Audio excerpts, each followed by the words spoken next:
rappeler que nous sommes dans une célébration de famille. 28 ans, ce n'est pas peu. C'est suffisamment. Un enfant de 28 ans est un grand homme qui peut même avoir des petits-enfants dans certaines cultures. Ça fait exactement 28 ans que IRC existe. Le 9 octobre, nous avait confié la salle où on allait commencer à prier. Et c'est le 16 octobre qu'on a commencé le premier dimanche, disons, de culte dominical.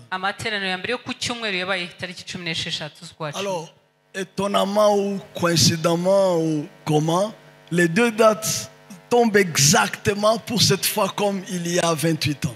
On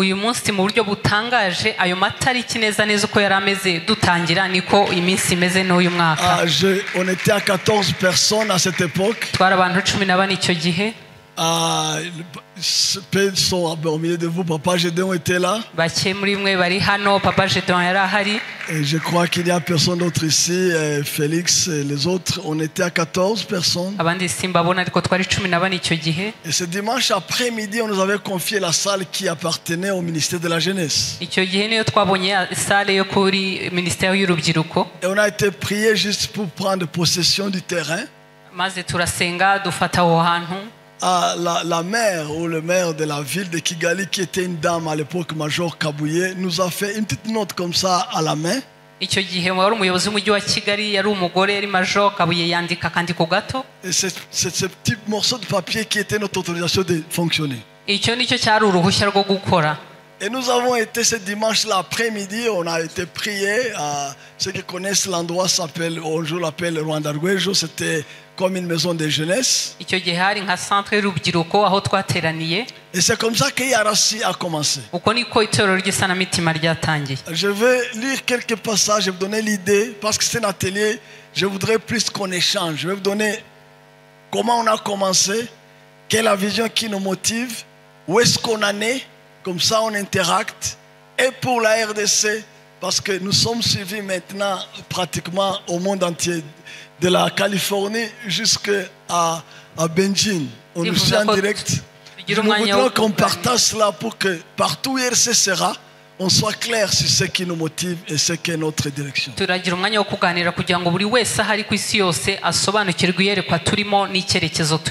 Poser des questions parce que ne pas comprendre la chose dans laquelle on est, ça nous empêche d'arriver loin.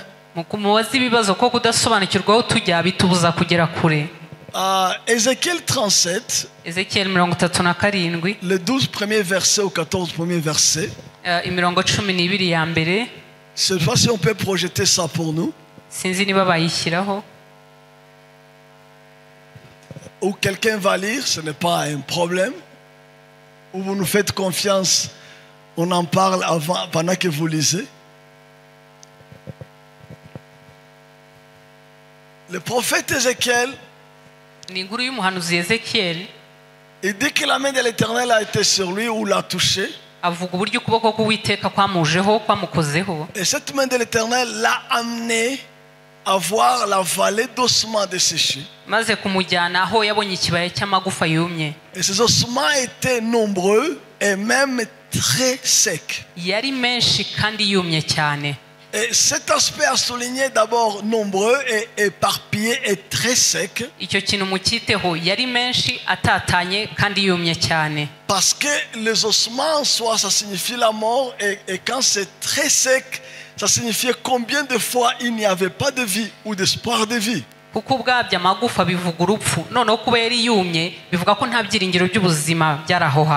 chose à remarquer, Dieu l'a pris tout autour. Il a voulu qu'il voie l'ensemble de tous des ossements, comment ils étaient. La Bible dit en anglais, he took him back and forth. Il l'a pris devant et derrière et tout autour. Quand quelqu'un t'amène à voir les devants et les derrière et tout autour, il a une intention dans son cœur. Il veut que tu voies complètement l'aspect, comment il se présente. Et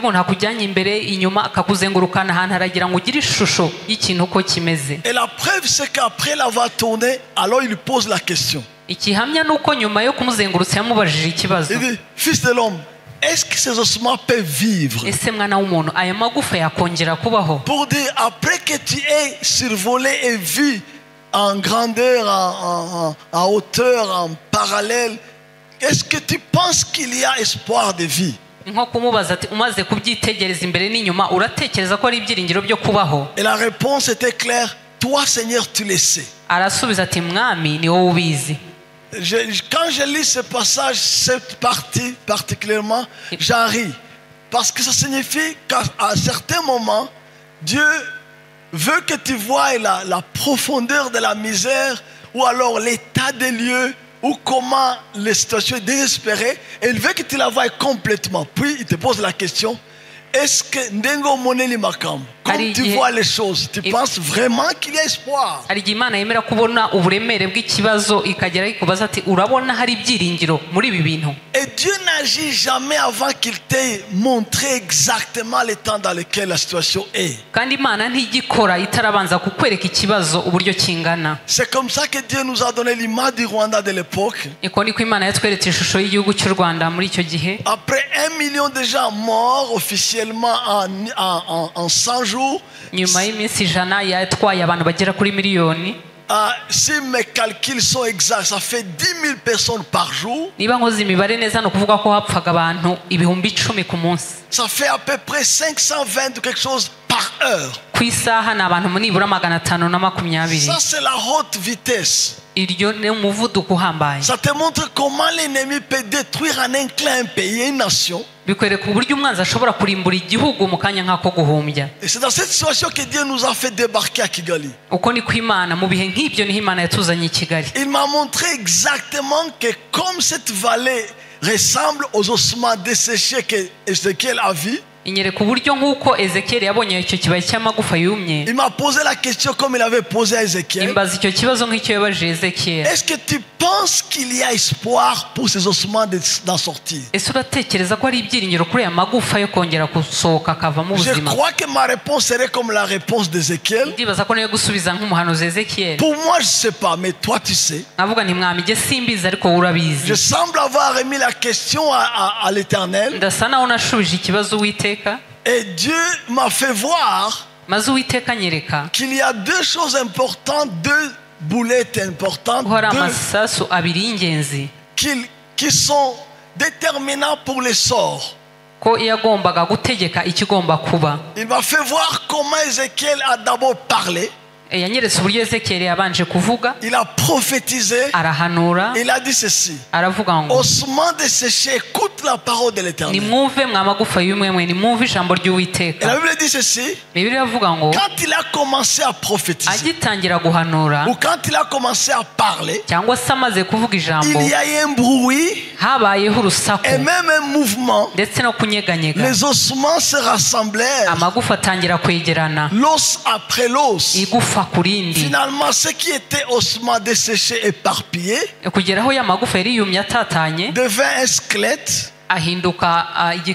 Finalement, il y eut des nerfs, et même de la chair, et de la peau. Et en fait, ce qui était ossements desséchés devient cadavre. Ça, c'était la première balle qu'il a lancée. Et puis, il lui a dit ceci. C'est moi qui dis, lance la deuxième balle. Et il lui a dit ceci: appelle à l'esprit des 4 vents, afin que l'esprit souffle, et que l'esprit souffle dans ses ossements, et ils prendront vie. Ézéchiel a obéi. Il a appelé le vent, ou il a appelé l'esprit des 4 vents.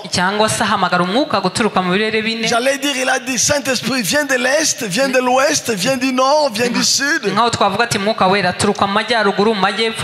l'esprit a soufflé, ce qui était ossements desséchés, devenu cadavre par la puissance de la parole, s'est relevé dans une grande armée à cause du Saint-Esprit. Je dis à cause du Saint-Esprit. Et c'est là la clé.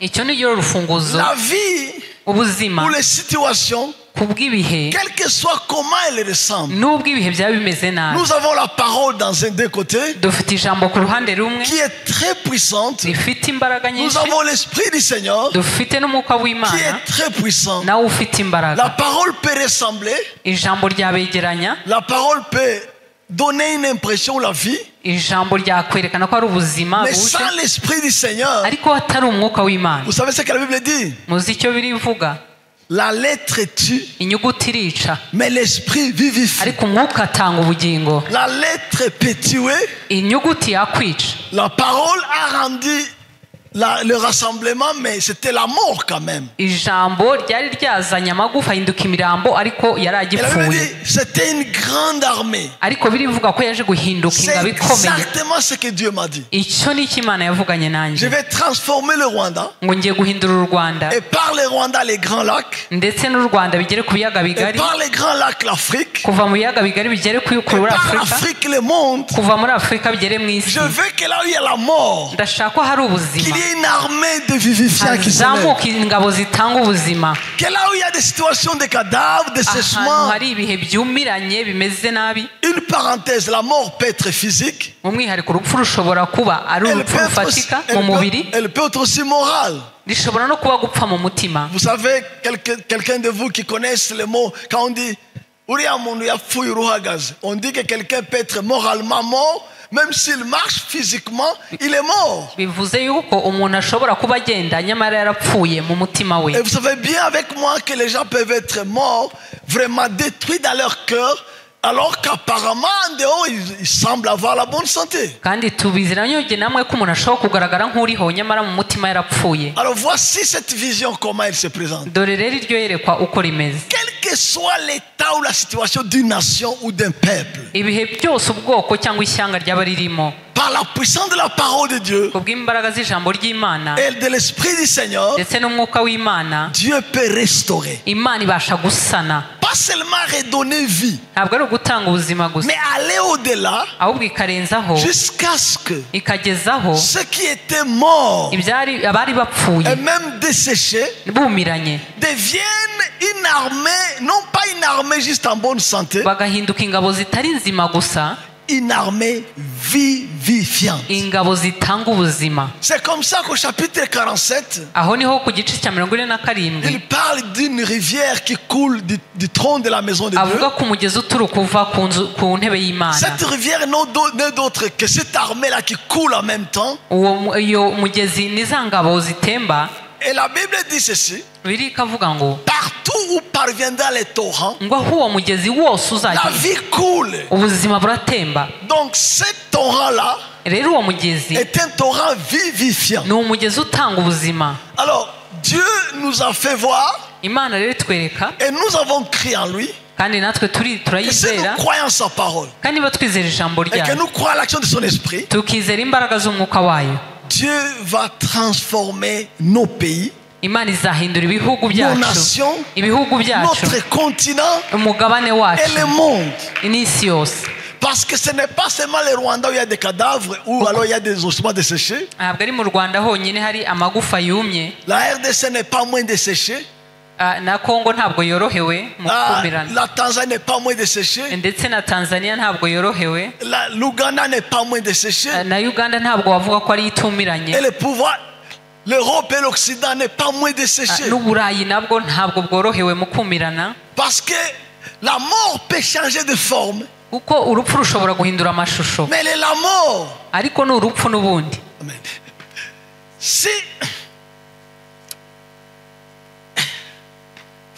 Si on va à l'hôpital et qu'on voit un cadavre qui est un peu gros ou qui...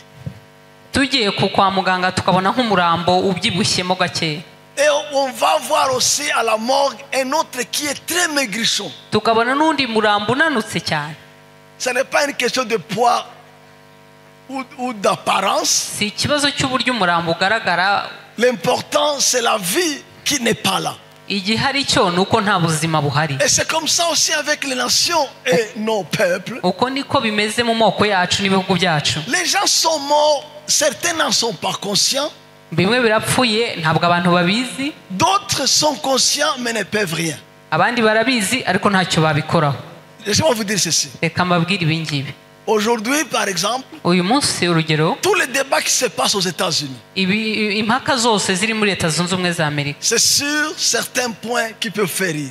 ni ibintu bimwe ku ngingo zimwe zishobora kubasetsa. Par exemple, Urugero, il faut qu'on fasse des toilettes bagomba gukora ubwiherero dans les écoles mu mashuri où le garçon peut se rencontrer avec la fille. Ça dépend de leur tendance sexuelle. C'est-à-dire qu'une fille qui se sent garçon, ku buryo umuhungu n'umukobwa bitewe n'uko wiyumva, ashobora kuba uri umukobwa ariko ukiyumva nk'umuhungu, un garçon qui se sent fille, cyangwa se umuhungu ariko wiyumva s'ils nk'umukobwa, se rencontrent dans une même toilette, ku buryo bahuriye mu bwiherero faut pas que quelqu'un soit choqué pour ça. ntihagire umuntu utungurwa, Parce que les deux sont des mâles. kuko bombi ni abagabo. C'est ça le débat. Par exemple, Izo nizo mpaka on zihari. vient de voter une loi en Allemagne Bamaze gutora itegeko mu Budage où quelqu'un peut épouser un chien aho umuntu ashobora gushakana n'imbwa ou une chienne cyangwa se ou imbwa un y'ingore chat. cyangwa se ipusi.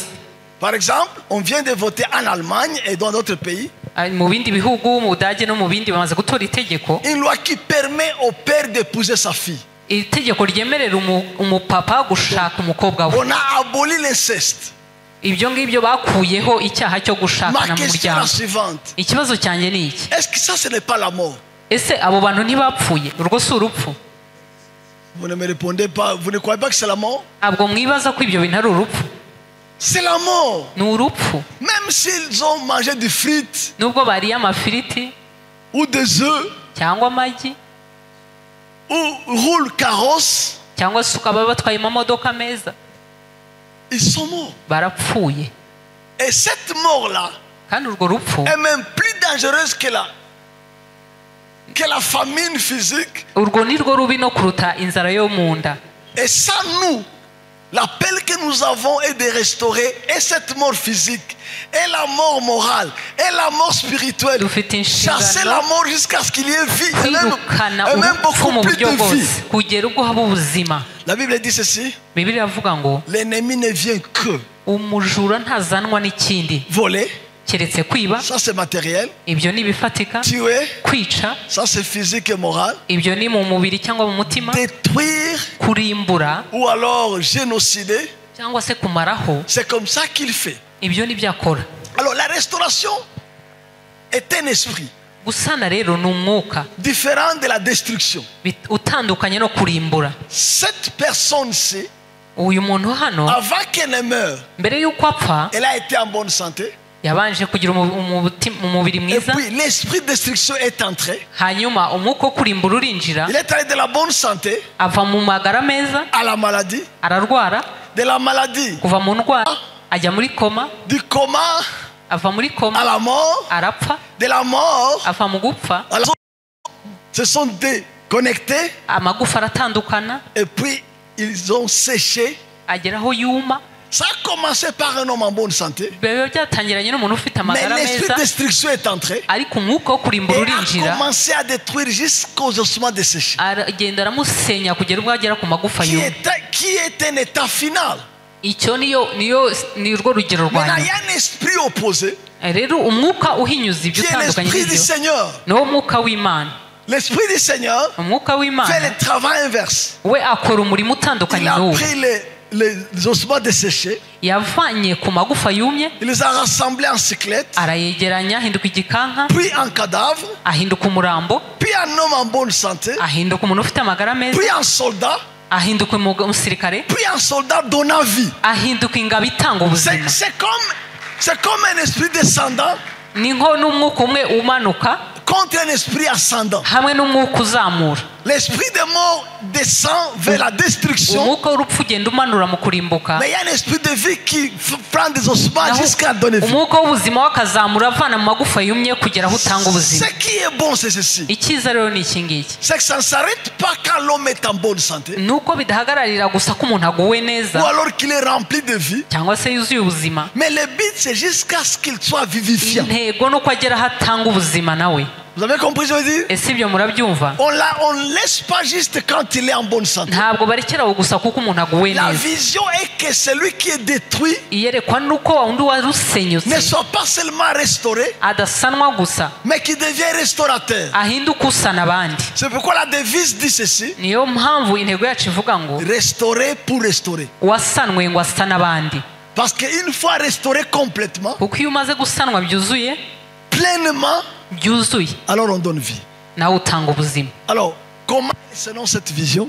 ubwo rero kubw'iyerekwa, Voici comment il s'énonce, comment il se dore prononce. uko iyerekwa rivuga. Nous sommes là pour créer une armée, tuhari kugira ngo tureme ingabo, préparer une armée, guteguza ingabo, entraîner une armée, gutoza ingabo, mobiliser une armée guhagurutsa ingabo nombreuse. nyinshi. Et notre rêve serait que le monde entier soit mobilisé. ni kugera aho tuzanyeganyiza isi yose. Et cette armée nombreuse hanyuma iyo ngabo ikomeye est faite d'éléments agomba kuba igizwe n'abantu qui donnent vie, batanga ubuzima, qui ont été restaurés babandi basanwe complètement byuzuye au point de devenir eux-mêmes kugera aho ubwabo des bahinduka restaurateurs. abasana abandi, Ils sont vivifiants. abantu batanga Alors, ils ubuzima. ne peuvent pas donner vie ntushobora gutanga rero ubuzima sans consécration. utiyeguriye Imana. C'est pourquoi ce mot-là est clé pour nous. niyo mpamvu iryo jambo ari urufunguzo kuri twe. Et je vais vous dire que j'en ai fait beaucoup d'ennemis à cause de ces mots clés. Consécration. ndababwiza ukuri iryo jambo ryanzaniye abanzi benshi. Si je ne parlais pas de consécration, iyo ntavuga kwiyegurira Imana, j'aurais eu beaucoup d'amis. mba mfite inshuti nyinshi. Parce que tout le monde aime un évangile aisé. kuko abantu bose bakunda ubutumwa bworoshye. La Bible dit ceci: Bibiliya iravuga ngo si un grain de blé qui tombe en terre ne meurt, akabuto k'ishaka iyo kadapfuye kaguye mu butaka, il reste seul. iyo kadapfuye gasigara Mais konyine. s'il meurt, ariko iyo gapfuye il n'est plus seul. ntabwo gasigara konyine, Il donne beaucoup de fruits. kera imbuto Donc nyinshi. notre appel, rero umuhamagaro wacu nous appelons les gens duhamagarira abantu à mourir. ngo baze bapfe. Et personne ne peut aimer répondre à un tel appel. nta muntu ushobora kwishimira uwo muhamagaro, Parce que pendant que vous appelez les gens à mourir, kuko mu gihe muhamagarira abantu gupfa, il y en a qui les appellent à grossir. hari ababahamagarira kubyibuha, Il y en a qui les appellent à être bénis. hari ababahamagarira kubona imigisha, Il y en a qui les appellent à la prospérité. hari abahamagarira gutera imbere. Les conflits de messages commencent. icyo kibazo rero cy'ubutumwa kigatangirira Quand aho. moi j'appelle quelqu'un, iyo ngiye mpamagaye umuntu, j'espère qu'il comprenne qu'il doit perdre sa vie, mba nizeye ko agomba kumva ko agomba gutakaza ubuzima qu'il bwe, va être un sacrifice vivant. agomba kuba igitambo kizima. Bien que vivant, nubwo ari muzima sacrifice quand même. ariko ni igitambo. Mais avec le bénéfice ariko hamwe n'inyungu de donner vie, yo gutanga ubuzima, partout il passera. aho azaca hose, Partout il sera, ahantu hose il azanyura donnera vie. akaba abasha gutanga ubuzima. La consécration kwiyegurira est Imana opposée bitandukanye à cette grâce gracieuse que vous suivez ni pas. ikinyuranyo cya bwa buntu mwirirwa mwumva hanze.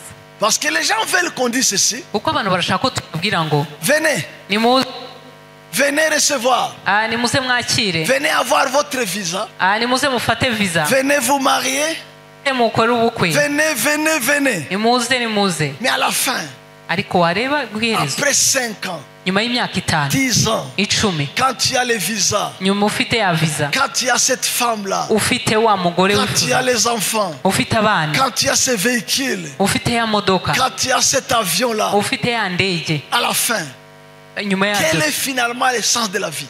ni ikihe cyerekezo cy'ubuzima? Est-ce que c'est posséder? ese ni ugutunga? Non. L'essence de la vie, c'est icyerekezo donner cy'ubuzima vie. ni ugutanga ubuzima. Oh, bravo. C'est Amen. donner vie. Haleluya. Donc, une Ni ugutanga armée, ubuzima.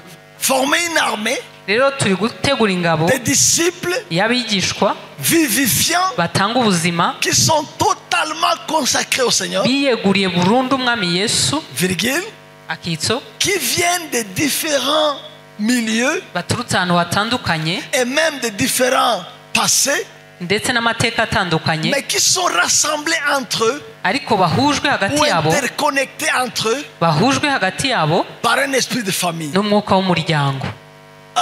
Dieu fait des choses à sa manière. Imana ikora ibintu mu buryo Il bwayo, prépare les gens différemment.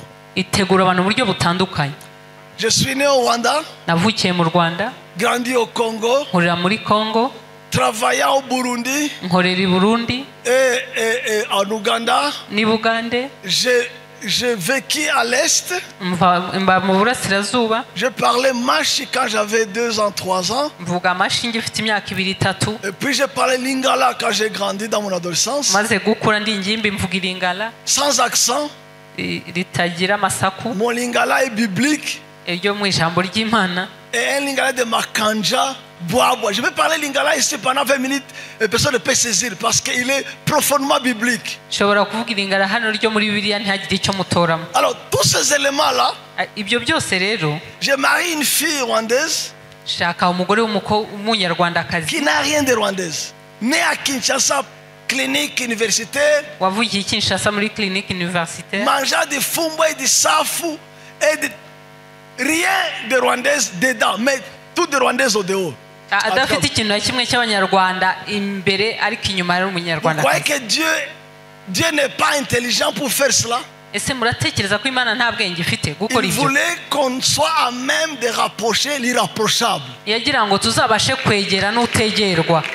C'est-à-dire ceci, ibyo bishatse kuvuga ngo celui qui veut une face rwandaise va la trouver. ushaka usa n'abanyarwandakazi azamubona, Mais celui qui va l'approcher va trouver qu'elle est plus congolaise que rwandaise dans le fond. Ariko Finalement, elle yamwegera est akamwibonamo rwando-congolotrique. akabona ari imvange y'Ikongo n'u Rwanda byose. Dieu est un de diversité. ni Imana rero ibintu bitandukanye. Son rôle est de briser les barrières ikikunda ni ugukuraho imipaka, et briser les limitations. ikunda gukuraho imipaka. Je parle français. mvugira Maintenant, igifaransa. celui qui m'a vu hier, wambonye ejo vous ne pouvez pas croire que je vais parler français comme ça. ntabwo yari kwibwira ko uyu munsi nabandi Parce kuvuga qu'hier, je igifaransa parlais Kinyarwanda gusa. ejo navugaga et ikinyarwanda anglais seulement. n'icyongereza gusa. Si on va à Kin maintenant, ubu none tugiye i je ne Kinshasa parlerai pas français, ntabwo navuga igifaransa, encore moins Kinyarwanda pour ne pas créer les histoires. nta n'ibibazo nateza mvuga Je ikinyarwanda, parlerai mon lingala. nahita mvuga iringana. Pourquoi Dieu fait cela? kubera iki ibyo ngibyo Imana Pourquoi ibyemera? vous habitez Gisenyi et ailleurs? kuki mutuye Igisenyi C'est cyangwa pour ahandi? briser ces frontières-là. ni uko Imana ishaka C'est gukuraho pour iyo briser ces mipaka. limitations. Imana ishaka gukuraho iyo mipaka. Donc nous, on n'a pas peur des différences. rero twebwe ntabwo dutinya itandukaniro. C'est pourquoi la Bible dit ceci. niyo mpamvu birivuga ngo Bien qu'ils viennent de différents milieux, nubwo baturutse ahantu batandukanye ayant différents passés, bafite amateka ils sont atandukanye interconnectés ariko bahujwe par un esprit de famille. n'umwuka w'umuryango. Par un esprit de famille. umwuka w'umuryango. Vous savez, je ne vais pas m'y attarder, juste sinabitindaho ibyo ngibyo.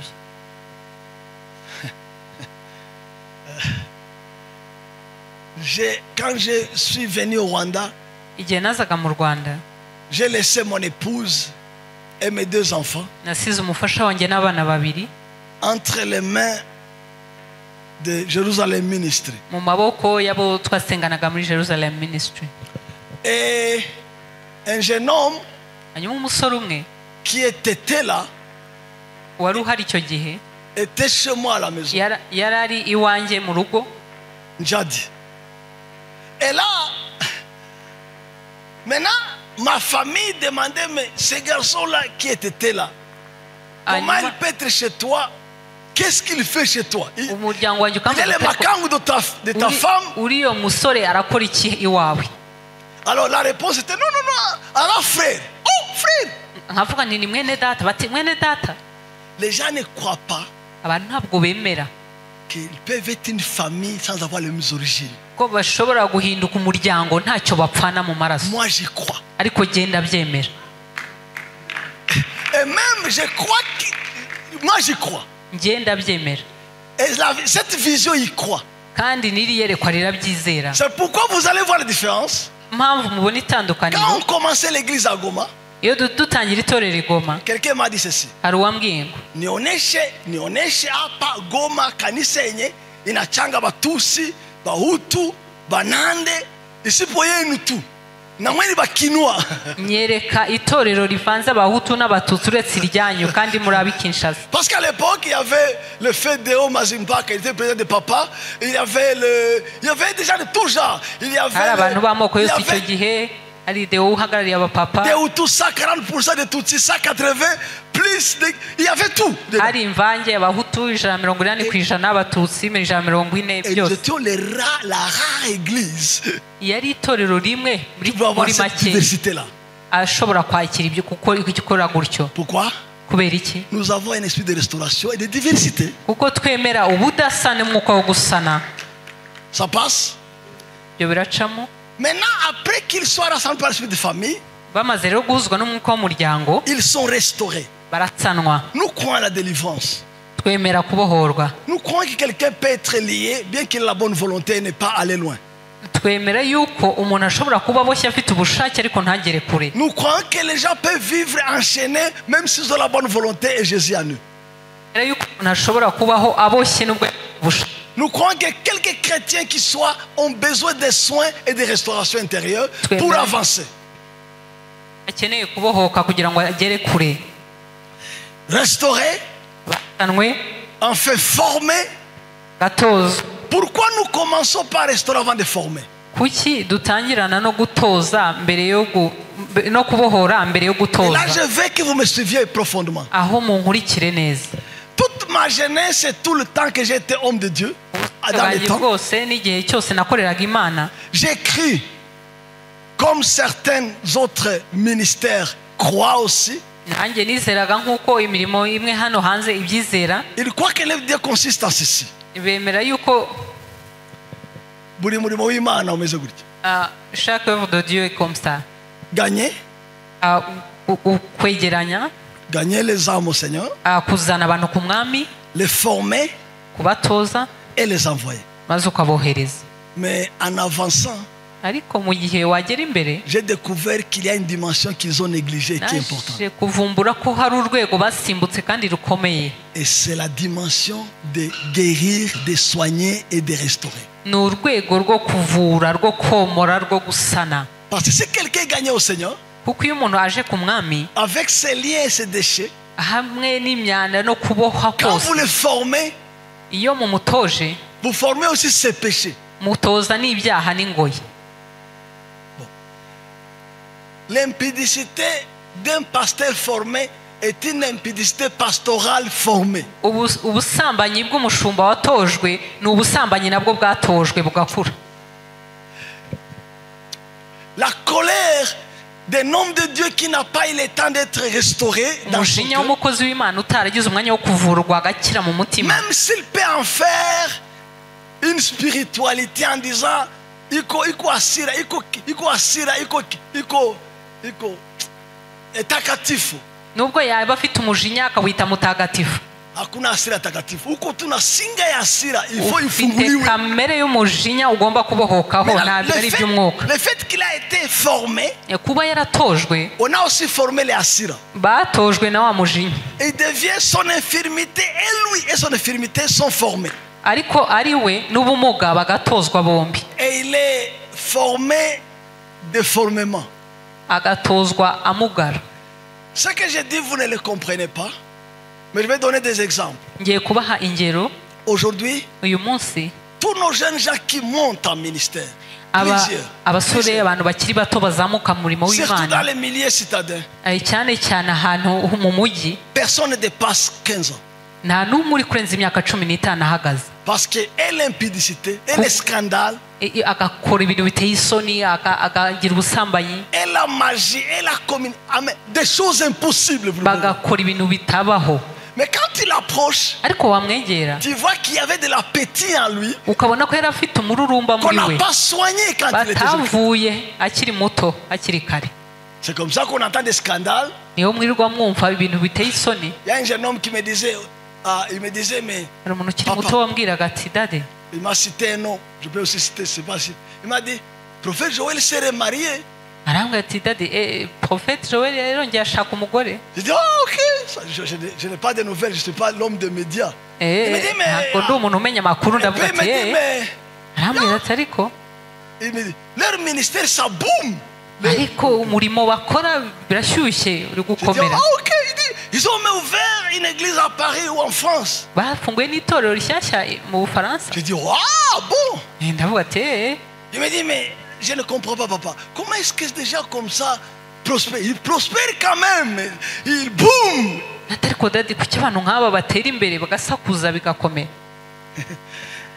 Mon pasteur de Burundi, il est resté pour l'atelier.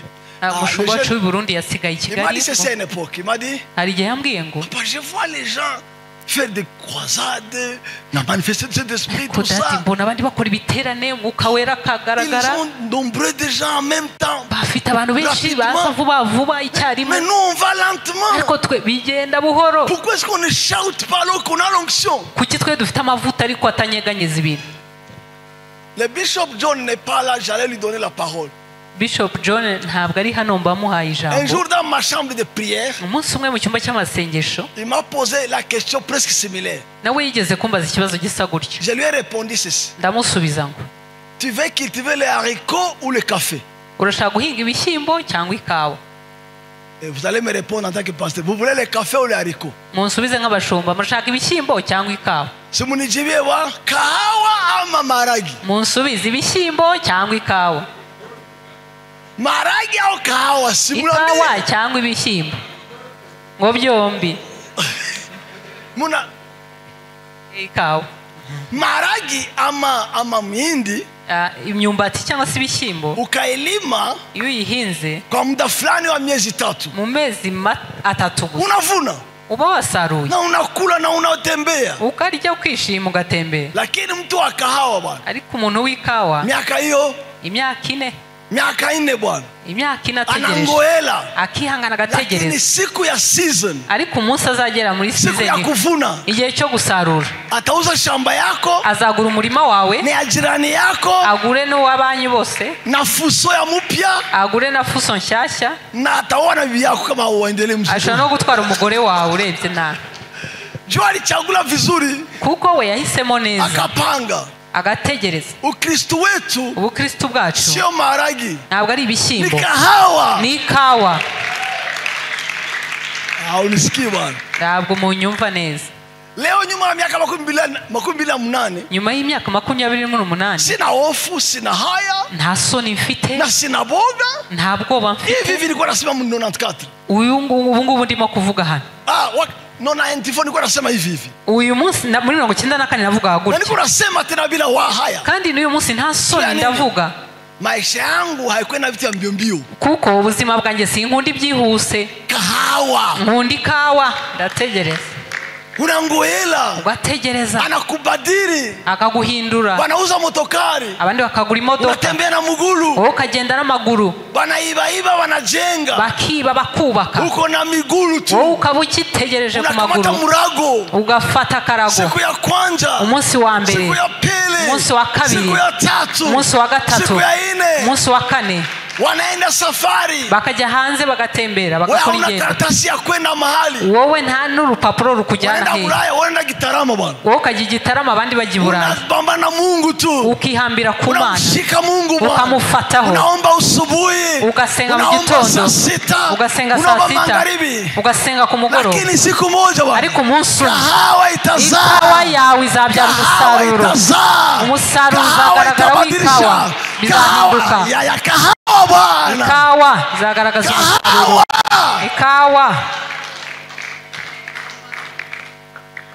Vijana wote mnaona wanawakaga motono, grand prophète, grand homme. Mukabona bano umuntu w'umukozi w'Imana muhanuzi. Pembeni busharati. Ariko mu ruhande bubandi ku ruhande.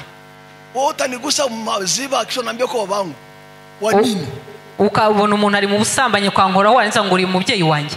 Tontoa nguo kisho naambia kwa babangu wa. Ukankuramo imyenda ngo uri umubyeyi wanjye.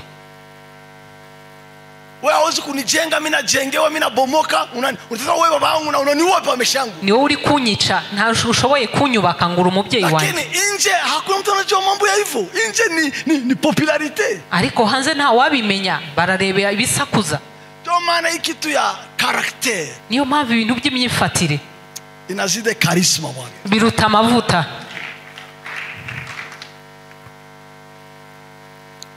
Mbele tuwaforme tunabarestore kwanje. Mbere yo kubatoza turabavura. Tunavunja chenga zote. Tukavanamo ichenga zose. Za usharati ya kibabu, za usharati ya kikoma, za fulani. Uyu mururumba wo gukomera wo kugaragara. Hata laana au maskini bwana. Hata laana au maskini la. Iswahili shakira kwiza. Na numuvumo w'ubukene, umuvumo nyine. Umuvumo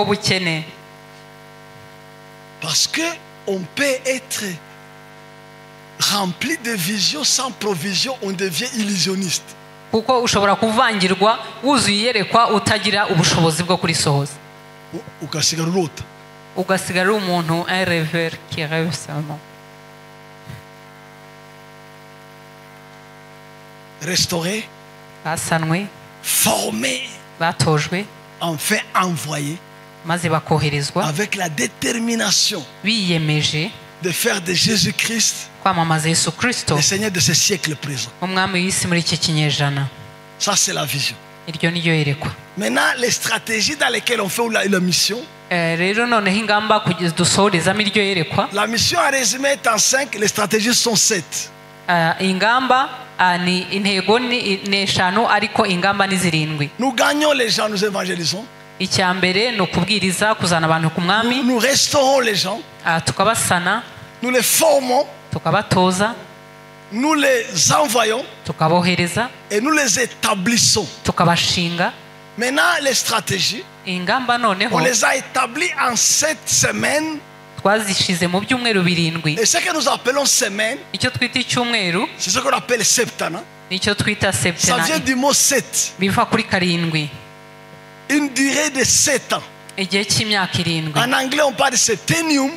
Mu cyongereza bayita septenium. En français, on parle de septennat. naho mu gifaransa ni septena. C'est une période de 7 ans ni igihe cy'imyaka irindwi où on met l'accent sur une fonction particulière, aho twibanda ku murimo umwe runaka, bien que l'on fait beaucoup d'autres fonctions. nubwo tuba turi gukora n'indi mirimo, Mais on choisit de mettre l'accent pour ce temps-là à une fonction particulière. ariko muri icyo gihe runaka tukibanda ku murimo umwe w'umwihariko. On fait toutes ces fonctions dans notre vie pastorale. mu buzima bwacu bwa buri munsi bwa gishumba dukora iyo mirimo Mais yose, pendant ces 7 ans-là, ariko muri ya myaka on irindwi les dédie tukayegurira, ou on les consacre tukayigenera, à ça. tukayegurira ikintu runaka. Au fait, quand on dit qu'on célèbre le 4e septennat, iyo tuvuze rero ko twizihiza imyaka irindwi ya ça veut dire inshuro ya kane, qu'il y a une période de 7 ans ni ukuvuga ngo dushoje igihe cy'imyaka où irindwi une seule chose a été faite. Une. ikintu kimwe nicyo cyakorwaga. Et ce septennat qu'on termine, noneho iki cyumweru dushoje, la seule chose qu'on a faite ikintu kimwe twibandagaho s'appelle ceci: cyitwa la consécration kwiyegurira umwami pour la transformation kubwo guhindurwa à l'image de Christ. gusa na Yesu. Ou en d'autres termes, pour l'acquisition de vertus chrétiennes. mu yandi magambo kubwo kwakira indangagaciro za gikristo, Ou alors pour avoir le caractère de Dieu en nous. cyangwa se kugira kamere y'Imana muri twe, Ou encore pour avoir le fruit de l'esprit en nous. cyangwa se kugira ngo tugire imbuto z'umwuka muri twe. Et ça, ibyo rero, le fruit de l'esprit imbuto z'umwuka est différent des dons de l'esprit. bitandukanye n'impano z'umwuka, Parce que les fruits kuko imbuto sont une maturité dans le temps. ni gukura kuzanwa mu gihe, Tandis que les dons naho impano sont une acquisition gracieuse comme ça. ni ikintu wakira ku bw'ubuntu Elle peut bw'Imana, même être spontanée. gishobora no kuza ako kanya. Je peux enlever ma chemise, nshobora ma veste, gukuramo ikoti ryanjye et te la passer. nkariguha Et tu la mets sur quelqu'un. ukarishyira ku muntu, Et la personne réagit avec puissance comme si j'avais fait. ako kanya umuntu akagaragaza kwakira imbaraga nk'uko nari kubikora. Mais je ne peux pas te passer mon caractère comme ça. ariko sinafata ikoti ryanjye ngo uhite ufata kamere yanjye, imyifatire yanjye. Je peux imposer les mains. nshobora gushyira ikiganza ku Je muntu, t'impose les mains. nkagushyiraho ibiganza, Et tu imposes les mains sur quelqu'un d'autre. nawe sur le ugashyira sol. ibiganza ku wundi, Et les points de contact, la puissance de Dieu tombe et coule dans la personne. ako kanya hagaragara gutemba imbaraga z'umwuka wera kuri uwo muntu. Mais l'humilité, je ne peux pas te la communiquer comme ça. ntabwo nagushyiraho ikiganza ngo uhite uca bugufi. C'est pourquoi les gens, ils veulent les dons, ils ne veulent pas de fruits. abantu barashaka impano ntibashaka imbuto. Parce que les dons sont rapides. impano zirihuta, Mais si tu veux le café, ariko niba ushaka ikawa, les fruits ne viennent pas quand on plante, viennent quand l'arbre a grandi. imbuto ntabwo ziza bagitera, ziza igiti cyakuze. Et c'est là l'important. icyo rero nicyo cy'ingenzi. Alors, les septennats, c'est quoi? icyumweru rero muri iyerekwa ryacu Le ni premier septennat est allé de 94 à 2001. icyumweru cya mbere cyavuye muri 1994 kiragera mu Quelle était la 2001. chose sur laquelle on se concentrait? ni iki twibandagaho muri iyo myaka? Rassembler les gens kwegeranya abantu de différents milieux, bavuye ahantu hatandukanye bien sûr autour de Christ. tubazanira kuri Kristo. C'était l'évangélisation, yari ivugabutumwa, proclamation de la bonne nouvelle, kwamamaza ubutumwa et les bwiza, gens sont rassemblés abantu bakegerana autour du Seigneur. ku mwami. Et ça a été l'emphase ou l'élément essentiel ou l'accent mis de 94 à 2001. iyo niwo twibandagaho, niko kazi twakoraga kuva 1994 kugera 2001. La deuxième semaine a commencé en 2001 jusqu'à 2008. icyumweru cya kabiri dutangira na 2001 kugera 2008. C'était le septennat de la libération, de la restauration, de la guérison. irindwi yo kuvura, yo gusana, yo kubohora. Vous allez me dire, mais attends apôtre, attends. ushobora kumbaza ati numwa buretse gato, Mais on n'était pas nés. ariko twari tutarabaho. La paroisse de Katindo n'était pas même dans le ventre. ishami rya Katindo ryari taraba no mu bitekerezo no mu nda. Ne parlons pas de colibri. ntituvuge noneho kolibri. Non, quel que soit le temps où tu es né, tu entres dans le bateau. utitaye ku gihe wavukiye uhita winjira mu bwato. Et les Saint-Esprit te donnent le courage de récupérer le passé. mwuka wera agasigara abyuzuza ibyo wari La preuve. iby'ubushize. icyemezo ni iki? Est-ce qu'on continue à faire la délivrance aujourd'hui? ese uyu munsi turacyabohora abantu? Est-ce qu'on restaure les gens aujourd'hui? ese turacyabasana? Est-ce qu'on donne le counseling aujourd'hui? ese uyu munsi turacyatega abantu Bien amatwi? sûr qu'on le fait tous les jours. turacyabikora. Ça n'a rien empêché. ntacyo Mais bibuza, la priorité de cette époque, c'était précise. ariko icyo gihe icyo twibandagaho niyo ngingo y'umwihariko. Même si on fait la délivrance aujourd'hui, nubwo tukibohora uyu munsi, mais la priorité de 2008, ariko umwihariko wo kuva de 2008 2001 à 2008, kuva 2001 kugera 2008 c'était le temps où on allait beaucoup libérer les gens, écouter les gens, chambre de prière, counseling, bureau, délivrance en masse, en équipe, en famille, en personne. On allait maximiser. Malheureusement, à cette époque-là, qui comprenait les septennats, qui comprenait la vision, j'en ai souffert seul pour les sangs. abantu tugasana, ariko icyo gihe se ninde wumvaga iyerekwa nagowe ndi jyenyine.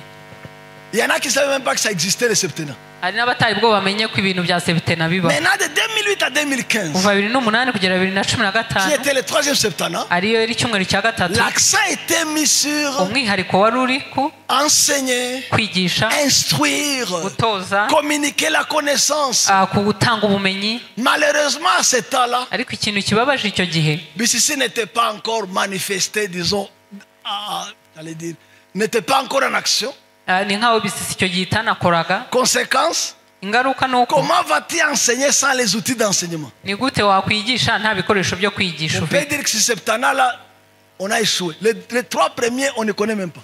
twavuga ko izo eshatu za mbere, ibyumweru bitatu bya mbere tutari tuzi Mais il y a turi le kuba. quatrième septennat ariko icya kane qui noneho a commencé quand on déménageait de Remer à Massoro. cyatangiye twimukira i Remera tujya i Masoro Exactement en muri 2015. 2015. C'est là que monsieur est venu aho nicyo gihe et d'autres personnes qui étaient invitées, uyu mukozi w'Imana waje n'abandi bake bari batumiwe, d'autres sont venus. abandi baraza. Ça, c'était le kick-off ou Et le que- démarrage nicyo gihe twatangiye du quatrième septennat, icyumweru cya kane, dont la phase, ariyo icyo cyiciro, dont l'élément clé ou là, aricyo gihe ingingo nyamukuru était twibandagaho yari c'est la consécration. kwiyegurira Imana. C'est cette semaine qui va se terminer dans cette semaine. icyo rero cyumweru nicyo turimo gusoza ubu ngubu.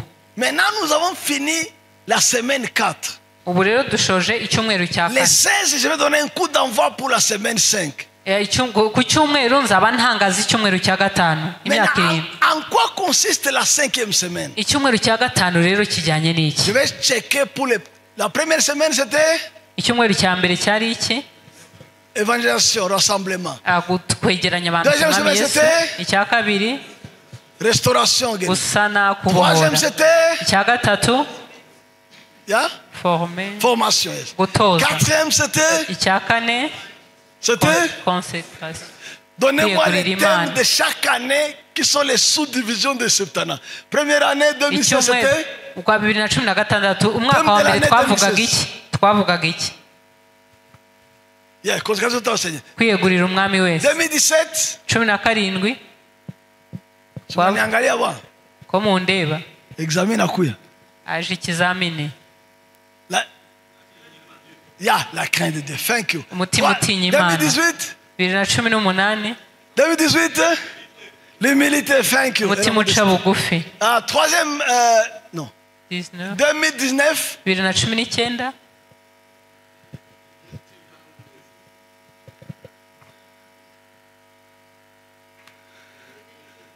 umutima wifata 2019, 2019 18, c'est humilité. 17, c'est crainte de Dieu. 16, c'est consécration totale. Maintenant, je vous pose la question. 2019. umutima wifata kandi wihangana umutima wifata wirinda wihangana Bon, vous allez voir vos cahiers. 2020. 2020 2021. 21 ishimira mu mwami. Bon, 2022, basi quoi. Mutangalia hapa mustriche. Basi musome hariye 22 2022, c'est qui donne vie.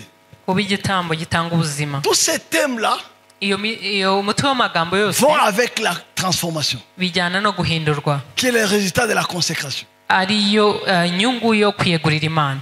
Quand on craint Dieu, iyo utinya Imana tu ne peux pas avoir la crainte de Dieu ntabwo ushobora gutinya Imana si tu tiens à ta vie.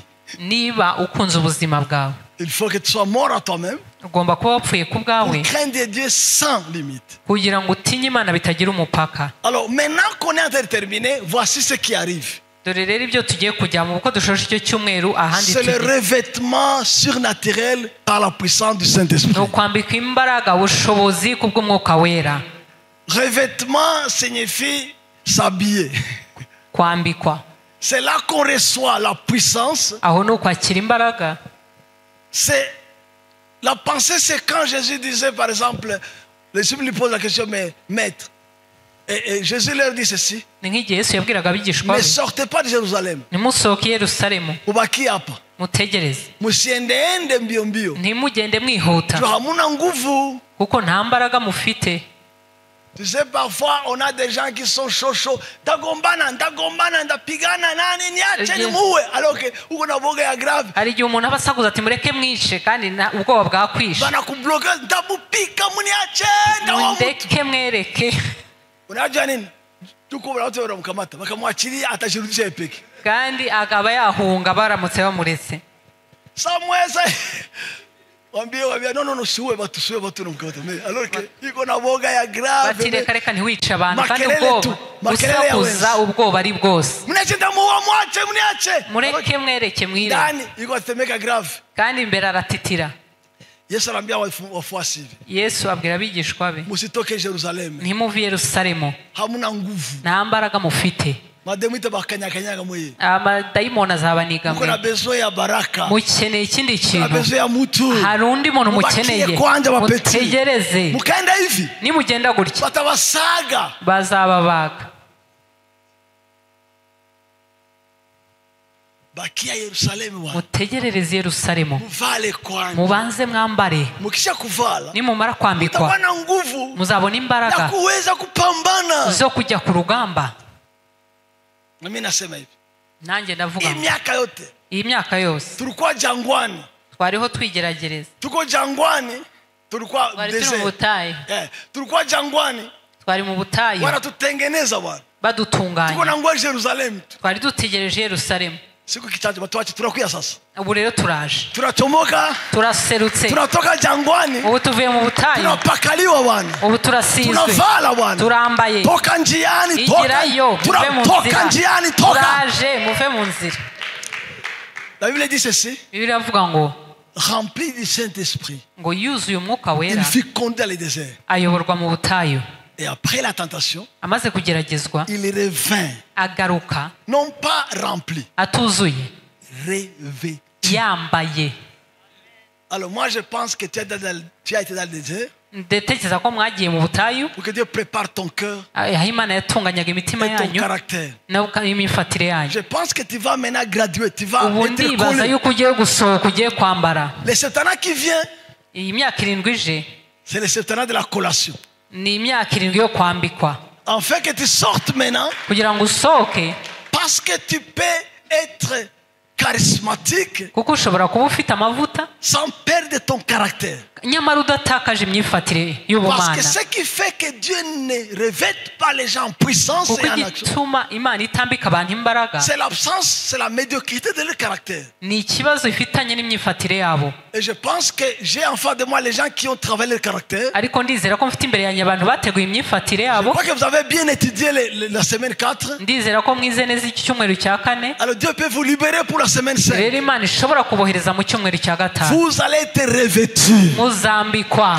Vous allez être revêtus de la Muzambikwa puissance de l'esprit n'imbaraga z'umwuka et vous wera, donnerez vie. maze mutange ubuzima Partout où vous passerez. aho muzaca hose. Les maladies vont être guéries par vos Indwara mains. zizakira ku bw'ibiganza Vous allez byanyu. avoir des paroles de connaissance, Muzagira ijambo des ry'ubumenyi, paroles de sagesse, ijambo ry'ubwenge, de prophétie, ubuhanuzi, une visibilité. ukubona. Je chercherai la puissance ariko nkeneye n'imbaraga z'Imana pour donner vie. kugira ngo ntange ubuzima, Avec donner un message complet. kugira ngo ntange ubutumwa Il y a la bwuzuye. puissance, hari imbaraga mais aussi la sagesse. ariko hari n'ubwenge. Voici ce que Paul a dit. dore Pawulo icyo yavuze, Je ne suis pas venu vers vous ngo sinaje iwanyu avec un discours persuasif. n'amagambo y'uburyoza. Je n'ai pas voulu que votre foi sinashatse yuko kwizera soit kwanyu fondée sur le mot vain. gushingira ku magambo. Je suis venu vers vous naje ku avec iwanyu que votre foi nzanye soit ukwizera fondée kugira ngo kwizera sur kwanyu la puissance gushingire ku et mbaraga la démonstration de l'esprit. ndetse no kugaragaza Il est k'umwuka. temps icyo ni que cyo la gihe puissance soit manifeste kugira ngo et imbaraga que la zigaragare démonstration de l'esprit soit une réalité. no guhamya imirimo y'umwuka wera. Ceci va vous coûter à être des hommes et des femmes de prière. ibi ngibi bizabasaba kuba abagabo n'abagore La b'amasengesho. puissance s'épuise de la prière. bisaba kuba mu masengesho ngo ugire imbaraga. Et croyez-moi, kandi vous devrez haïr l'évangile de faiblesse. mugomba kurambirwa ubutumwa bw'intege nke. Ne pas voir les démoniaques entrer, sortir toujours dans nos églises comme ça. Ils entrent Mu materaniro possédés, yacu sortent possédés. abantu baza binjira buzuye amadayimoni bagatahana amadayimoni. Ils entrent sorciers, ils demeurent sorciers pendant des années. akinjira ari umurozi akamara imyaka ari umurozi, Si ça ensorcelait les pasteurs même, akagera hasi aroga n'umushumba ubwe. on a besoin de puissance dukeneye imbaraga et de la démonstration de l'esprit. no kugaragaza umwuka Mais wera. ceci, kandi ibi ngibi tu ne pourras pas les gérer ntabwo uzashobora kubifata si tu as triché dans la semaine 4e. niba warakopeye ugaca mu idirishya mu cyumweru cya kane. Si tu n'as pas pris la consécration au sérieux, niba utarafashe neza kwiyegurira Imana, les dons vont te tuer. impano zizakwica. Si tu n'as pas pris au sérieux le caractère, niba utarafashe neza imyifatire, tu vas être comme ça.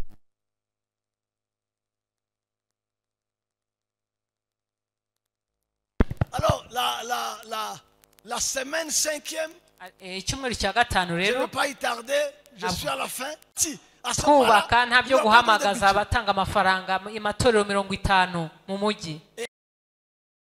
hagiye kubwiriza, Ça sera le 16 octobre azaba ari 16 z'ukwa 10 2044. muri 2044. Il t'est interdit de mourir avant. ntiwemerewe gupfa mbere yaho, Penakupenda kufa kufa ovyo ovyo. dore ko mukunda kwihuta mupfa. Tu dois être là présent. ugomba kuba uhari uhibereye.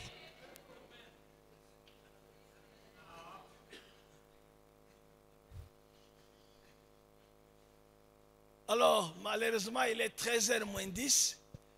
La télé devrait se terminer à 13h au plus tard, je crois, ou 12h parce qu'on a... Bishop, c'était à 12h. Donc on a dépassé de 50 minutes. Il n'y aura pas de questions rentrées. amasaha twayarengeje ubwo nta bibazo rero muratashye. Alors, nous avons une merveilleuse vision. dufite rero iyerekwa Un ritangaje cycle de 50 ans ou 49 ans. rizenguruka mu bihe by'imyaka Et ce premier 49. cycle va s'arrêter en 2044. iki cyiciro cya mbere tuzakigeza muri Avant de 2044 reprendre la semaine première, comme mbere ça, y'uko twongera gutangira icyumweru cya mbere nanone jusqu'à ce que Jésus revienne. kuzageza Yesu agarutse. On ne tâtonne pas. ntabwo turi abantu On a une bashakisha, direction. dufite On icyerekezo, sait où on va. tuzi aho tujya, Et jusque-là, kandi kugeza uyu munsi on a dépassé la moitié.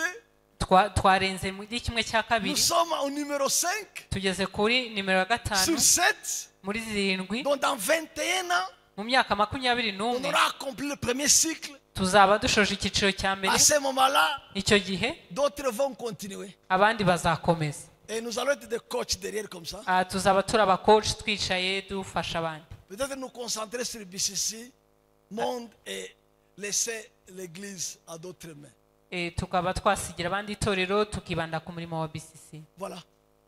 C'est tout. ni ibyo ngibyo. Alors, dans cette vision, muri iri yerekwa il est impossible de subsister en mélangeant.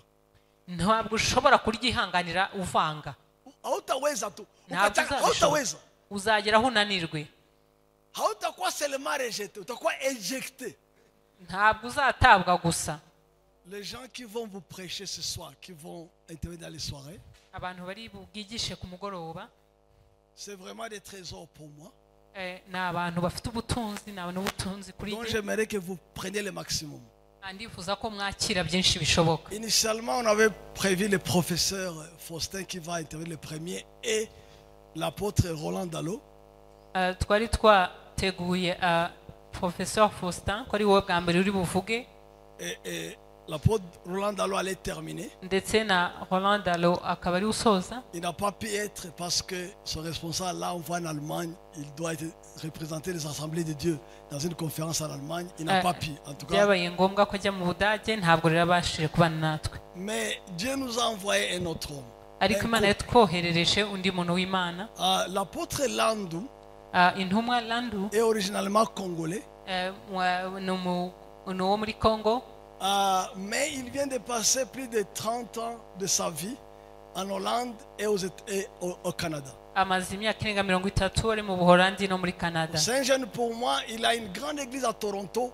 Il a acheté un itorero bâtiment rikomeye à 3 yabubatse niveaux et i Toronto muri il a laissé Canada ça à son fils ou abirekera à umwana quelqu'un. Il est abirekera allé undi commencer à Ottawa. ajya gutangira irindi muri Il Ottawa vient d'avoir un autre bâtiment là-bas qu'il occupe, qu'il n'a pas encore acheté. ntabwo barahagura aho bakorera ariko Il a une barahabonye église aux Bahamas. afite église muri Bahamas C'est un jeune qui fait, je l'appelle jeune par rapport à moi, ni mutoya C'est un ariko jeune nigereranije qui a nanjye vraiment de l'avenir et qui a un appel apostolique, tu peux le sentir. afite rwose umuhamagaro w'intumwa kandi wabyumva Sa femme est aussi congolo-angolaise, ses voisins.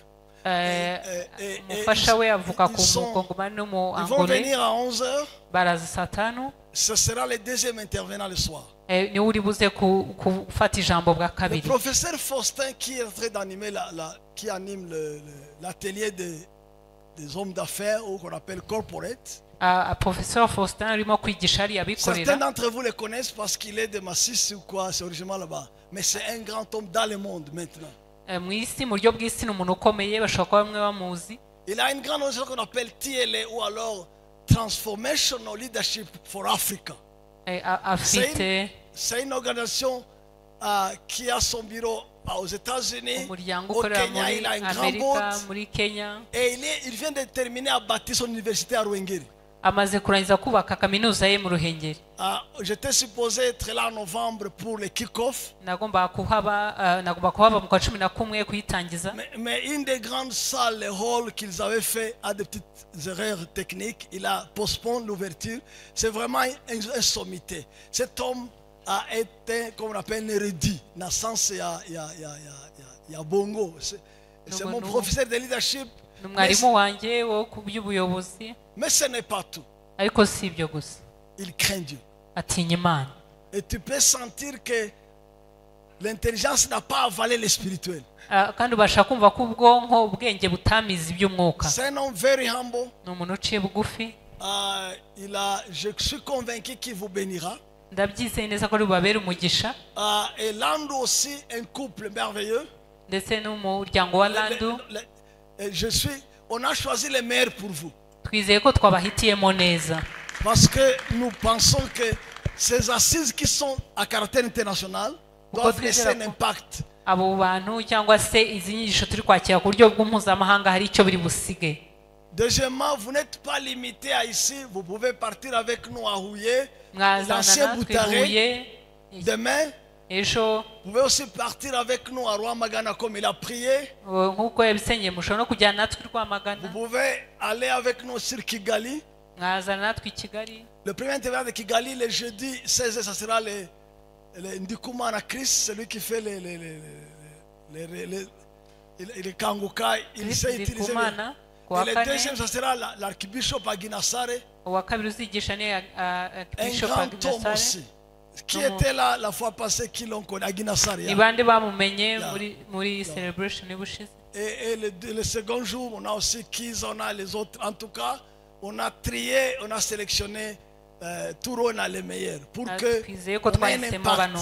C'est pourquoi on a séparé le congrès de BCC avec avec le Septana, parce que la fois passée on avait fusionné les deux. niyo mpamvu Comme les deux twatandukanyije ont ibya grandi, on BCC peut pas. na ERC La fille IRC ne doit pas avaler sa maman BCC. kuko ERC ni umukobwa ariko yamize nyina ariwe BCC. Pole pole, Mungu IRC mseme pole pole. Okay. Mungu awabariki, merci. Murakoze, Imana ibahe umugisha.